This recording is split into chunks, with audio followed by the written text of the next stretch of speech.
सियासत के कुछ अलिखित और अमिट सिद्धांत हैं। आप किसी भी वैचारिक प्रतिबद्धता से जुड़े हों और राजनीतिक दल के साथ में हों, और अगर उसकी कोई रीति और नीति है तो उसी को आपको आगे बढ़ाना होगा।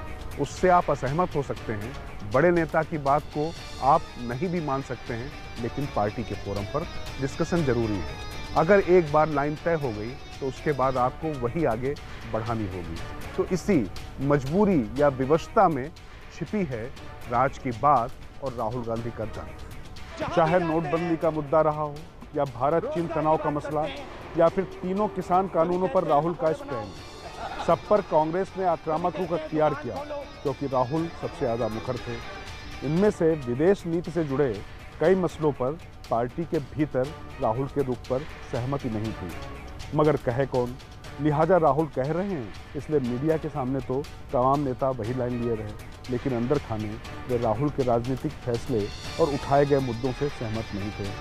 ऑफ द रिकॉर्ड में वे तमाम मुद्दों को गैर जरूरी बताते रहे। ये तो आपको पता ही है कि लंबे समय तक देश में कांग्रेस की सरकार रही है, लिहाजा जो तंत्र है उसमें उनके लोग हैं, और 10 साल जब संपर्क की सरकार रही उस समय राहुल गांधी अहम भूमिका में थे, और उस दौरान उन्होंने अपना एक समानांतर नेटवर्क भी स्थापित कर लिया है। तो राज की बात यह है कि तमाम ऐसे मुद्दे जिन पर राहुल गांधी ने अपनी बात रखी, उनकी पार्टी के लोगों ने ही उस पर अविश्वास जताया, अंदर खाने निजी चर्चाओं में कहा ये गलत लाइन है। ये बातें राहुल गांधी तक पहुंची तो अब राहुल गांधी ने अपनी ही पार्टी के तमाम विंग्स के हेड को और लोगों को बुलाकर उनसे विमर्श शुरू किया है, और उनसे साफ साफ कहा है कि अगर उनके पास ऐसा कोई तंत्र है जिससे उनके पास जानकारी आ जाती है तो मुझे गलत साबित करें, वरना जो कहा जा रहा है उसमें यकीन करके ही आगे बढ़ें। अविश्वास करके जब आप आगे बढ़ते हैं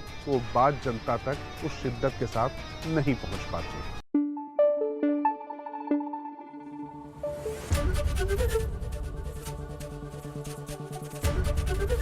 एबीपी न्यूज आपको रखे आगे।